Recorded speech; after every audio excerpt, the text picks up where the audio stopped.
First from Joyce. Swung on, line down the right field line, softly base hit. Broderick around third after DeBrule scores, and the rookie walks him off. Caufield comes through. 5, 4, 3, 2. Crank it, Jerry. Welcome to Into the Wild, the official podcast of the Washington Wild Pigs. What do you hear? What do you say? It's the best sports podcast in the world. Wait, is that true? If you're committed enough, you can make any story. I once convinced a woman that I was Kevin Costner, and it worked because I believed it. Now, here's your host, Kyle Dawson. Did you get the popcorn?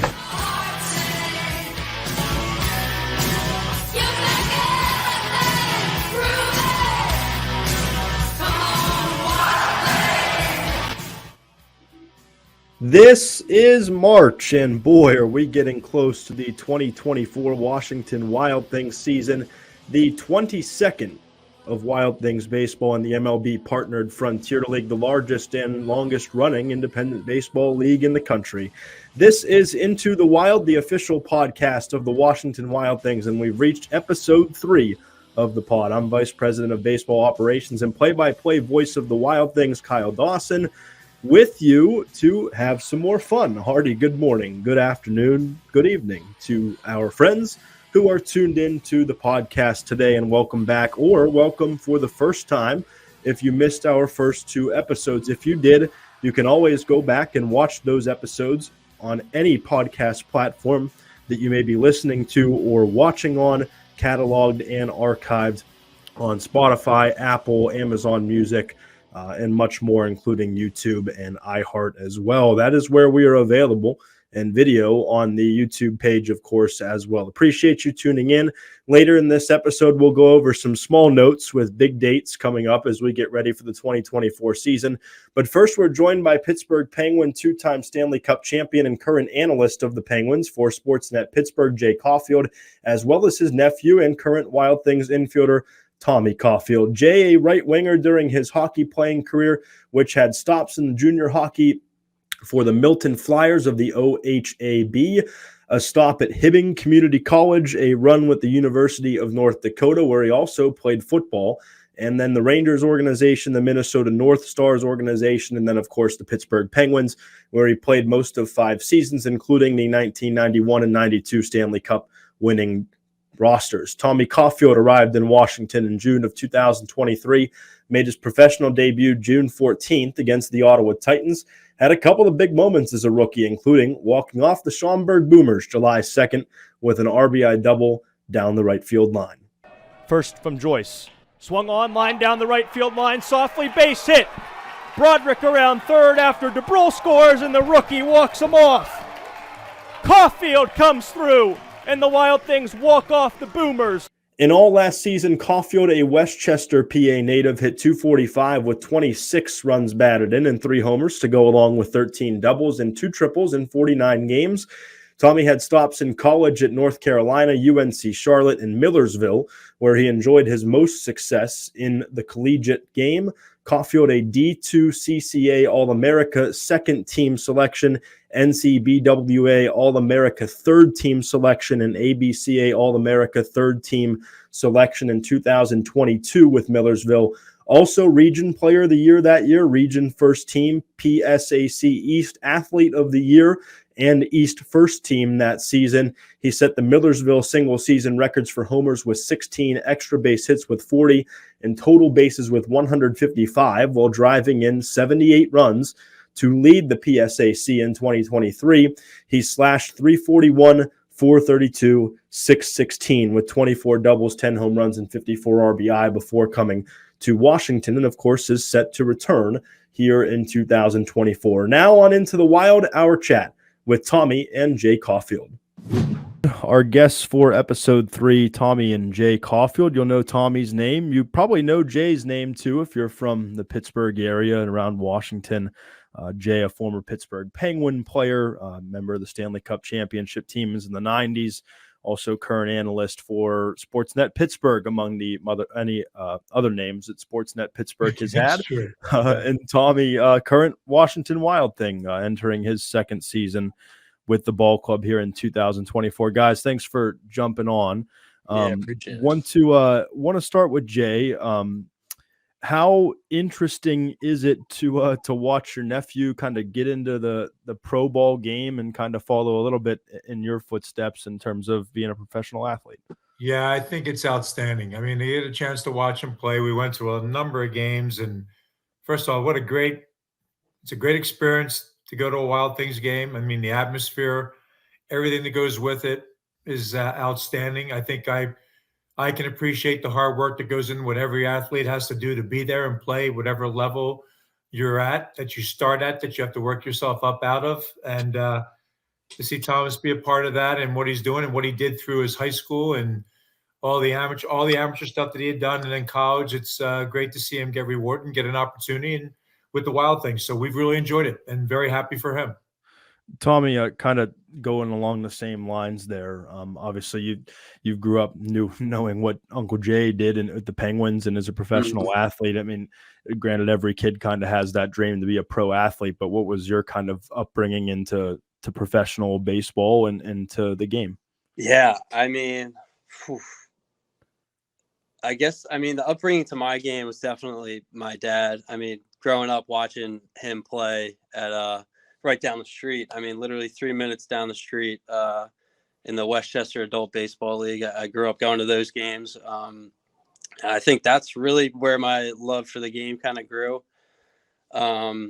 Yeah, I mean, obviously my older brother Eddie, he's been in baseball with my dad and going to those games too, and being a manager for our high school team, and I've always kind of just baseball was always there, and obviously my Uncle Jay was a big professional hockey player, so I wanted to take my route, I guess, play baseball. I think my dad kind of veered me away from playing hockey, but yeah. I played it here and there, but baseball I was definitely better at baseball for sure. Yeah. For sure.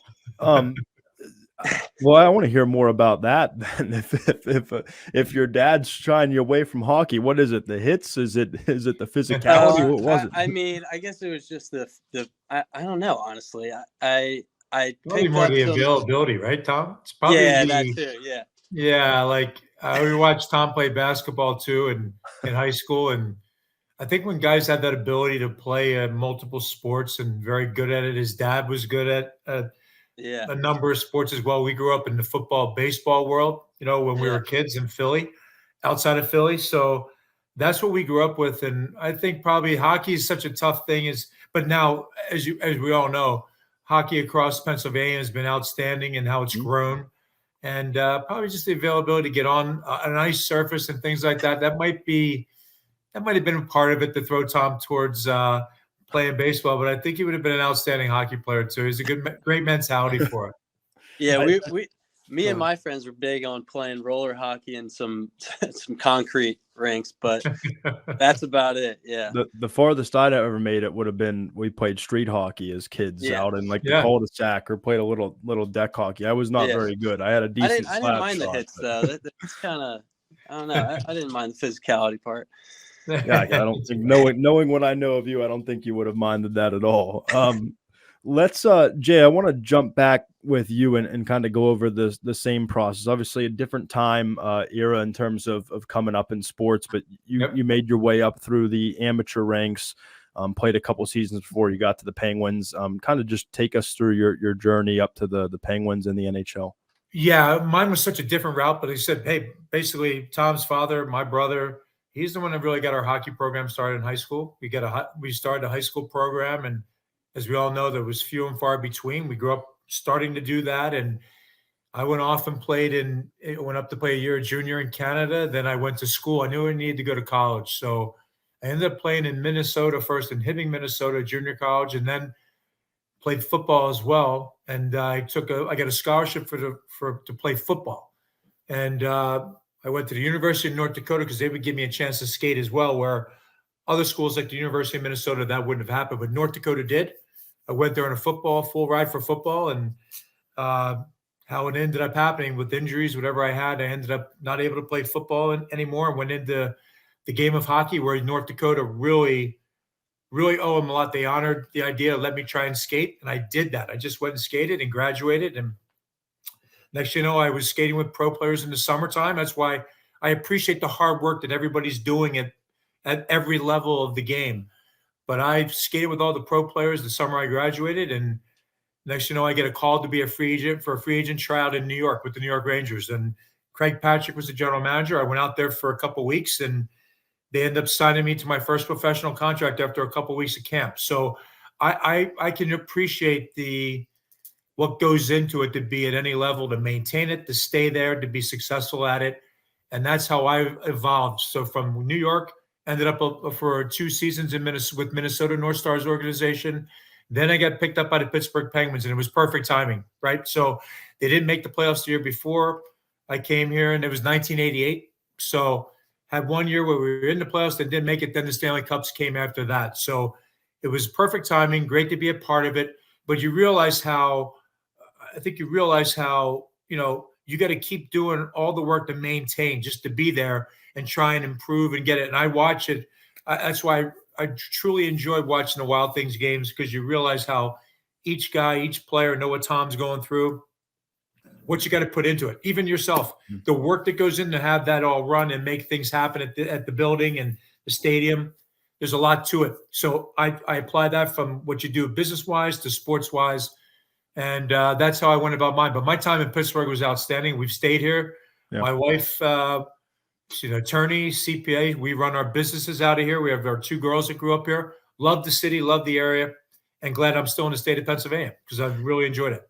What do you remember about those, if I can harken back to the 91 and 92 seasons, about those Stanley Cup teams? Great. A mix of everything. The superstar talent, the role players, but the superstars were some of the best to ever play the game, but they were also great teammates. They were appreciative of whatever role somebody did. They always let them know this helps us along the way. A great tight-knit group, and I think you need that when you're going to win. Everybody's together. So I found it but the superstar talent that was on the team, they were unassuming though. There was no attitude. And there are 7 Hall of Famers that were on those teams. So just great players, great city. I can remember playing games, though. I will tell you this. I can remember one of the first playoff games we played, it was against the Flyers and in Civic Arena. And I've never been in anything louder than that. And what it's like to play against the Flyers in the NHL playoffs or Stanley Cup playoffs, there's not a better feeling as an athlete or a player and how you feel when you're a part of it. So I just like it. I think this area, guys, it's hard-nosed. They like hard work. They like guys that give up 100% every time they step on the field. That's why I appreciate it when I watch Tom play. That's what he's got to give, and that's what he does do. So do the other players that are there trying to make their way to another level. And this city appreciates that. So that's what I know, and still close with a number of guys today that we're golf buddies. We hang out, so it's pretty wild how long it's been, but it's great to be a part of it. And then still carrying it through with what I'm able to do, lucky enough to do what I'm doing now. And I enjoy that. But the great talent that's come through has been, spectacular. And I'm certainly glad they set up to have a minor league team here near the city of Pittsburgh. And it's great talent to watch. The one other big thing I wanted to be sure we talked with you about when we found out Tommy said you'd jump on with us here on the podcast. Jaromir Jagr had his jersey retired a couple weeks ago at this point as we record. How special was that night to be a part of as a guy? I mean, you were with him very, very early in his career in those first couple of years. No, in fact, we skated together when he first came in the city of Pittsburgh, and we skated together at a rink up in Monroeville, in fact. So skated up there his first times in Pittsburgh. We went and did our work. He was great because we had that Friday night event that was at the Rivers Casino where we had a little sit down. Kevin Stevens was a part of it, Jagr, Phil Bork. So all of us were up there and had like a little round table talk on Friday night. We all had a great team dinner on Saturday night at Alla Familia. And then the big event on Sunday, which I think the Penguins did a first-class, outstanding job for Jagr, and everybody truly appreciated. I know he appreciated it. He was an 18-year-old kid that came here, and all he knew was winning. And that's again great world-class talent that came here at a young age, and won 2 cups immediately and understood how and learned from some of the best players to ever play the game, as we talked about. So, but what a great, he truly cherished it. I think he was taken back by the moment of what it was and that he was getting honored because he didn't think it would happen because of, as we know, he went to Philly, went to a lot of different places. And once you go to Philly out of Pittsburgh, Tom, that's a bad move, right? But I think the fans forgave him and he had a wonderful time. Good. Tommy, let's go back with you here. You obviously played, well in high school. You end up at North Carolina. Take us through kind of that journey of college. You go to North Carolina, ended up at Charlotte, UNC Charlotte, and then obviously finished up in college at Millersville. Yeah, I mean UNC. I was grateful to play there. Grateful to get recruited to there.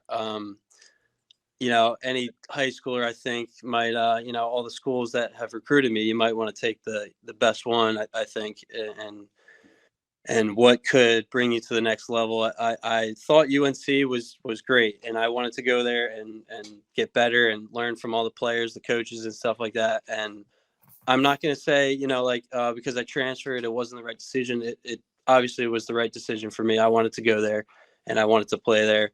I just don't think it was tough. I didn't see myself going to be, a player there every day. I kind of saw myself as a role player. That's what I was there. And I enjoyed that. And I loved being there, being able to learn from all the great players that were there and the great coaches that were there.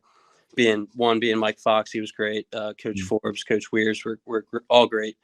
And and then I transferred to Charlotte, committed there. I committed there to before COVID, kind of, that was a tough little transition, I guess. A lot of guys transferred to Charlotte from big time schools, didn't get my shot there, and ended up at Millersville, which is I think my second home. That place is great. Coach Sheehan took me in and let me be myself, let me do my thing while also taking in the Millersville Marauders kind of way of playing and way of going about things. And I learned so much from all the schools that I was at, but Millersville really took me in and made me feel like I was at home. And their way of playing is the same exact way the Wild Things is of playing, with wanting to win. Coach Sheehan wants to win at Millersville, and Tom here wants to win with the Wild Things. So it's been a perfect transition from Millersville to pro ball here, and I'm glad I'm here now. It wasn't too long either before Tom came a call and kind of the connection was made. I know we had conversations even before you officially signed and sent the contract. I mean, just talk about that process as to getting a pro contract and coming out here. Yeah. So the draft, the year prior, I had a great year at Millersville, first year at Millersville, and the draft didn't go as well. And that was tough. So I went back to Millersville, had another pretty good year, and then I didn't want to wait around for the draft. I didn't think anything was going to happen because the year before nothing happened. So my coach at Millersville set some things up with Tom. I know they were talking a good bit, and this was on the bus ride home from Cary in our D2 championship run. And he was like, "Hey man, what do you think about going to play here?" And obviously at first I'm thinking Washington, like, oh yeah, DC, that seems like a great place to play. And obviously that's talking about a different Washington. I found that out on the bus ride home. So I'm thinking, all right, I got to do some work, got to look some stuff up. And I think it was maybe 3 days after, maybe a little bit after, Tom had called me, and I was on the golf course with some of my Millersville buddies that had finished their college playing careers, and I was telling them, like, hey, I'll play. I want to go here and I want to play it. And I've read some good things about you guys. But the whole process from Millersville and how my season ended there, great season. Tough. We didn't make it all the way to the championship and win, but nobody feels good after that. But it definitely felt good that somebody like Tom and you guys wanted to take a shot on me. So I was very grateful for that. And I was all on board as soon as I had that phone call with Tom. The transition for you, I feel like I know the parents were excited. Even Tom talking to me in the parking lot, he said, "Oh, I talked to the Caufields for 20 minutes in the parking lot. Have a good conversation." Just what was the transition like once you finally got here to having the family involved and being able to come and Yeah. watch the play and everything? The transition was great. I mean, everybody was so helping. Like Tom, he wanted me to thrive. I know he was hard on me in the beginning, and obviously rightfully so. Like any young player coming out of college, you got to learn the ropes and stuff. So Tom was great. Whit was great with hitting and fielding, and everybody. It seemed like another family, like how Millersville was, and it was great being welcomed by you, Stephanie, and all of the interns. It felt like one big family, even all the players, and everybody has seriously been great. Pretty big moment early on in your career, first couple weeks, that the walk off against Schaumburg. Walk the people through that moment. I'm sure you remember that at bat. Oh yeah, I mean, I guess you only look at the last. A lot of guys look at the last at bat, the last highlight, but I was also 0 for 4 that game Yep. with 4 Ks. I think it was 3 Ks. But we all have games like that, and I coming up to the plate in that situation, those at bats, they don't.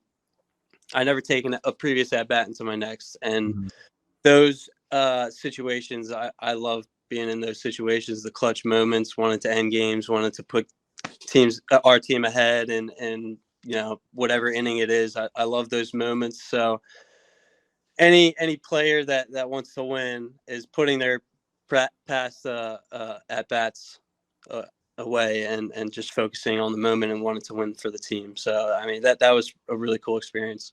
Is that a kind of mentality, and Tom and I have talked about this, kind of a mentality that you carry across the board, whether that's an error in the field or a bad at bat per se at the plate, and you kind of just wash that away and move on to the next thing? Yeah, that's exactly my mindset with everything in the field, up at the bat.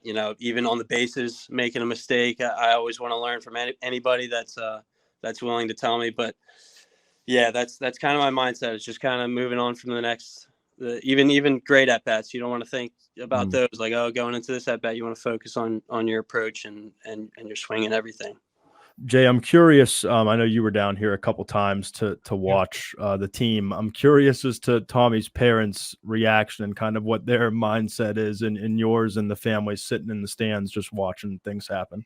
Yeah, I think well, Tom's dad, he's the biggest he's been the biggest fan for me too, but he's always wanted and tried to make sure his boys had the best.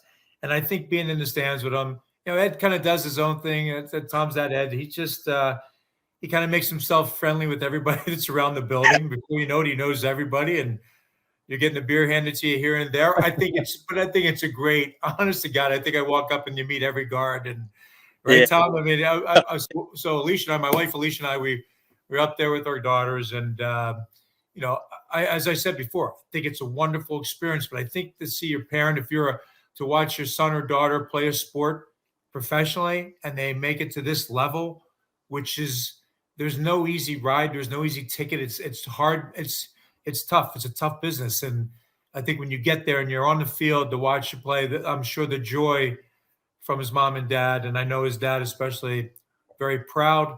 You just want to see him succeed and do his thing, and he's getting an opportunity there.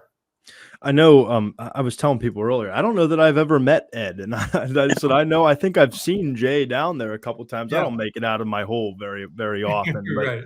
every single story that I get is, "Oh, I was talking to Ed Caufield earlier up on the stands. I get him a beer."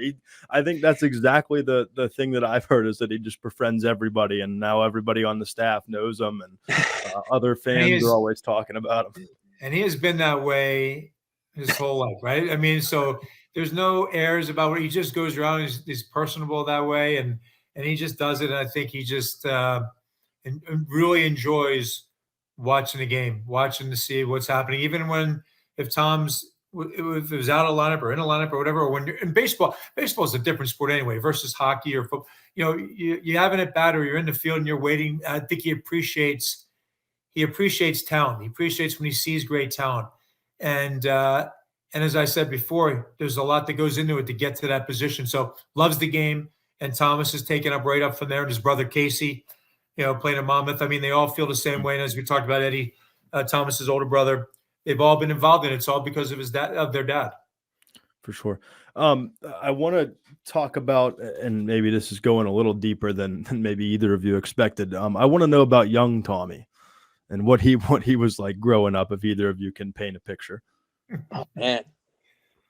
I think I was a bit of a troublemaker. I think my parents might agree to that. But I loved playing all sports. I loved, like playing hockey, whether it was in my driveway or the roller rink that we would go to with my friends. I loved playing basketball, baseball, soccer. I loved soccer growing up. I honestly, I loved soccer. But, growing up, young Tommy, I don't even really remember that much, to be honest. I feel like I'm kind of getting a little old for that. I think, I don't know. Well, I don't think his dad never said too many bad things, Tom. I mean, all I know is they drove all over the country for baseball or soccer, whatever it was. I talked to him. I go, "Where are you at now?" Like, "Oh, we're in South Carolina. Then we're in Florida." I'm like, they did everything for us. So you're a good kid, Tom. You're a good kid. You weren't spoiled. You're a good kid. You had to work hard. How about that? Take that. Let's I've tried this before, and I want the people that are listening or watching, I want the record to show that I have tried to convert Tommy to the Pittsburgh sports scene. Yes, it's not right. worked too well. I think I got a couple texts during the football season of the Eagles and against something negative about the Steelers. I don't know if you're a Penguin. I don't know what you do hockey wise, but I don't think people would be too thrilled. Okay, I was going to say. Definitely all Philly, everything else other than hockey. I can say that. Yeah. I was going to say, because people won't be too thrilled here if they find out you're a Flyers fan, especially with Uncle Jay being a Penguin. Yeah. Well, he'll learn, right? He'll learn. I mean, this is diehard, right? We know Philly is. We know that. Pittsburgh, here we are. And it is the biggest. I find it to be the biggest rivalry in sports, right? So I'm going to say the Penguin Flyer thing, it's tough, right? It's been a nasty business and a nasty world there, but Tom will learn. Any questions you start answering. Hey, I'm from Philly. I like the Phillies, but man, the Pirates, they're my team. Or you got to say the Steelers. You got to go with Steelers, Tom, all right?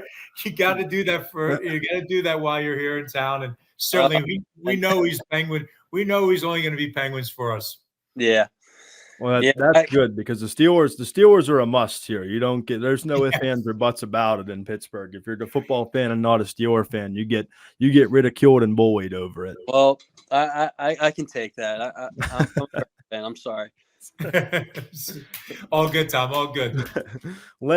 Tom, let's talk about on your way back. You're preparing for the second season here, your first full one in Washington. What kind of things are you working on, trying to improve upon, anything like that gets you ready to be a Wild Thing again this year? Yeah. So, I mean, basically, since the season ended, I've been working. I worked with Tom, obviously, right after the season ended. We worked one-on-one with some things with my swing. I definitely everybody has things to work on, and I always want to get better. So I know this past season I've had some games where I just wish I never had, and I know I could have done better. So some things I've been working on is bat speed and obviously getting stronger. I've been hitting the weight room, and just now I'm starting to ramp up my lifting so I can peak right at the right time at season time and maintain that stuff throughout the season.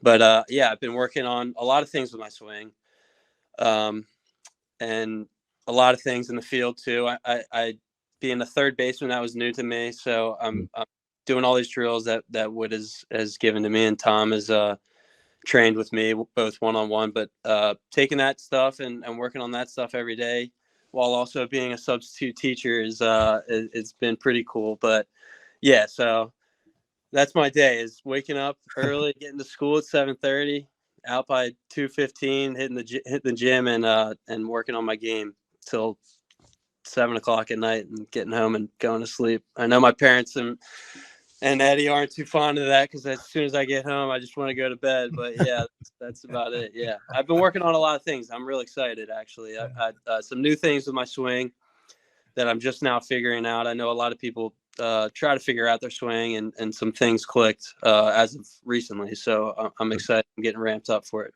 I think that's pretty important. I was just going to say one thing. I think what's an important part about being professional too is learning. Tom will learn, and all players learn how your life as a professional athlete now. What does that mean, and how do you prepare, and how do you stay hungry and sharp each and every night? Baseball is demanding. I think that's one thing everybody learns. How do you handle yourself as a professional? And this is what I'm doing, and how do I keep myself ready to go? It's something that has to be learned for some guys, and that's in every sport. But I know Tom putting the time in and all that, but it's big. And you can learn from the guys, the veterans and all that. But yeah, that's what we all had to do. You come in, you're a rookie, and you have to learn that. You have to learn how to handle yourself as a pro. And I think you're doing that and around and having one-on-one time with your coach doesn't get much better than that. That's really great that he took the time to do it and you stayed here to do it. But I think that's key. Learning as a professional, how do you handle yourself? Yeah. That was great. Working with Tom, that really felt like he wanted me there. He wanted me to win with him and to help me get up to possibly the next level. But I know that when I come to, the season with the Wild Things, that's all I want to do is focus on winning and performing well for the team. That's definitely something Tom and I talked about that back on episode 1 that we certainly want to get back to, right? At 47 and 49 is not the Wild Things standard. That's not a Pittsburgh standard. We know the people in this city, they don't like anything but winning around here, and they tell you when you're not doing it. Talk about a little bit just in terms of trying to get into that mentality. Again, you weren't in the beginning part of the season where things were really south. Things got a lot better as it went along there last year, but getting back to that winning mentality and kind of going in every day saying, nope, you're not better than us and we're going to beat you today. Yeah. Well, I think, learning throughout college, being with some great college teams and obviously Millersville being a great Division II team and growing up playing in high school, you gotta want it and you gotta have everybody else buying in. And if it can start from one person, wanting to try to get everybody to rally around them, and that being Tom. I know Tom was not happy with this past season, and obviously I wasn't either, and that I wasn't really used to being on a team that was struggling, and you want to do as much as you can, and maybe that kind of hurt me in my performance, and I think I just wanted to try to win so much that I kind of losing is not the best thing, and you want to get everybody to buy in. So I think this year you just you got to have everybody buying in to win, and I think that's what everybody's trying to this upcoming year. Seems like there's a pretty good group of guys just in terms of coming back, and there's some new guys obviously that'll be on the roster too, but guys that you're familiar with that I don't think that's a problem, and maybe I'm wrong, but I hope I'm not. But it seems like the guys we've got coming back are in that mentality. Yeah, all the guys on the team, they wanted to win, and last year I know they wanted to win, and sometimes you just can't figure it out. You want to win so bad, but you're not performing well, and sometimes you gotta try to figure it out as best you can. And I think this upcoming year we'll try still try to win. All right. Well, that is Tommy and Jay Caufield. We appreciate them jumping on into the Wild here. And we hope to see, we'll see Tommy for sure, but we hope to see Jay down here a bunch this summer. And make sure if you listen to the podcast, make sure to stop by, say hi, interact with these guys, and appreciate the time, guys. And we'll have more on Into the Wild. I appreciate it. Thanks, Kyle. Really enjoyed it. Have a good one. All right. The Wild Things are looking for host families for the 2024 season. Host families welcome a player or players into their home for the season while the player chases their dreams. Hosting a player can provide a great experience for the empty nester or the growing family by putting a role model and professional baseball player in a home with children. Host families enjoy numerous benefits, including free tickets to games, an end-of-season on-field ceremony with gifts, and the opportunity to take part in a Meet the Team picnic before the season begins. For more information, visit WashingtonWildThings.com or call Vice President of Baseball Operations Kyle Dawson at 724-250-7654 to learn more about our host family program today. Wild Things Park and Wild Things Games are the perfect places to host your company outing, party, family get-together, birthday party, and more. Check out the Goosebumps Smart Tech and Solar Solutions Suite Level, the EQT Pavilion, and the Pepsi Party Deck, and hit a home run for your outing or party. Bring between 10 and 80 people to one of our luxury suites, 30 to 80 people on the party deck, or 20 to 300 people in the pavilion. Food and beverage options, including buffet-style packages, are available. Call our front office for more information at 866-456-WILD. That's 866-456-WILD. Are you planning a group outing with your friends, coworkers, or family members? A Wild Things game is an affordable and entertaining way to knock your next outing out of the park. Group rates for 10 or more tickets start at just $10 per ticket, with group accommodations of 10 to 3,200 people. Call our front office for more information at 866-456-WILD or go to WashingtonWildThings.com for more information.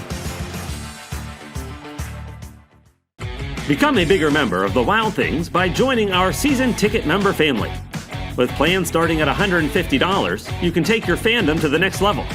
13-game, 25-game, and full season plans are available, giving you the right to pick your games, reserve your seats, and be here for the biggest nights of the 2024 season. Call our front office at 866-456-WILD or head to WashingtonWildThings.com for more information.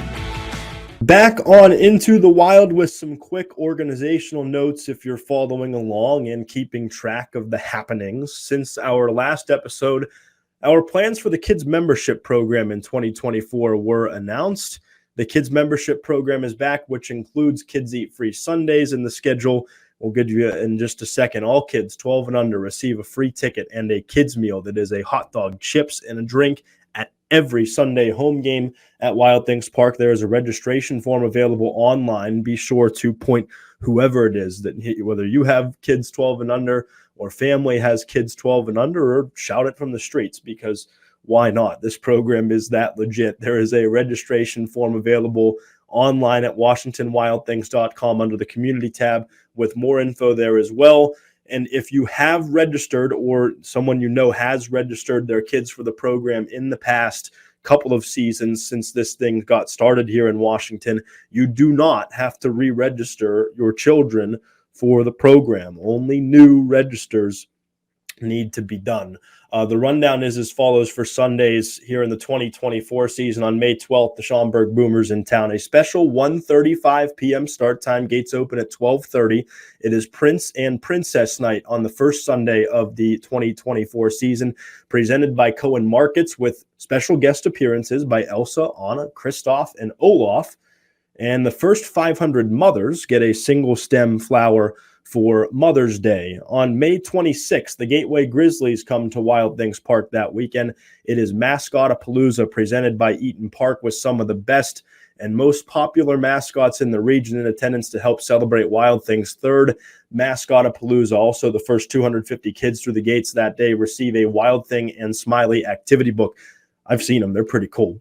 You'll want to be here for that. June 9th is a game against the Joliet Slammers. By the way, all the games after May 12th on Sundays, 5:35 p.m. first pitch, 4:30 the gates open. On June 9th with the Joliet Slammers in town, Toy and Game Night returns presented by Point Park University. Buzz Lightyear, Jesse, and Barbie will be at the ballpark for special appearances that day. On July 7th with the Windy City Thunderbolts in town, it is Superhero Night, presented by Chrome Federal Credit Union, with appearances by Spider-Man, Captain America, and Captain Marvel. They guest star on the special night at Wild Things Park July 7th. The first 500 kids that night receive a Wild Things mascot bank. The July 28th game against the New York Boulders will be the next Sunday home game on the schedule after the July 7th date. It is Disney Night presented by WCTPA, or in other words, visit Washington County Tourism. WCTPA sees Bluey and Bingo get in on the action at the stadium for Disney night to round out the July home schedule. 2 games in August 4th against the Sussex County Miners. It is Star Wars night presented by Signal Security of Central Pittsburgh. Luke Skywalker, Darth Vader, and Princess Leia enter the gates from a galaxy far, far away. Plus, all the usual for Star Wars night, which if you've been here in the past, we do it right on Star Wars night. On August 18th against the Lake Erie Crushers, it is Harry Potter night presented by Fired Up Art Studio. Dumbledore, Professor McGonagall, and Luna Lovegood come to the stadium from Hogwarts for that contest. And on September 1st, the regular season schedule wraps up with a date with the Schaumburg Boomers. It is Halloween night presented by Moe's Southwest Grill. Wednesday, Enid and Morticia, if I'm saying that correctly, will be here for the spooktacular regular season finale on Halloween night. The full promotional schedule will be released 1 week from this announced podcast, the release date of this podcast, which is Monday, March 11th. The schedule comes out March 18th and will be available on our social platforms, plus the team's website, WashingtonWildThings.com. You can also, in the meantime, expect an announcement on the return of the Coors Light Brew Crew program. That is scheduled for this week. And then the promo schedule gets released on March 18th. Single game tickets go on sale on April 2nd. It's coming quickly upon us. For now, though, that wraps another episode of Into the Wild. Another big thanks to Tommy and Jay Caufield for jumping on the pod this episode. Be sure to leave a rating, review, and subscribe to the channels or follow them, whatever word they're using now. Smash that bell for new episode notifications, and we'll catch you next time with a guest who some would call a king on Into the Wild.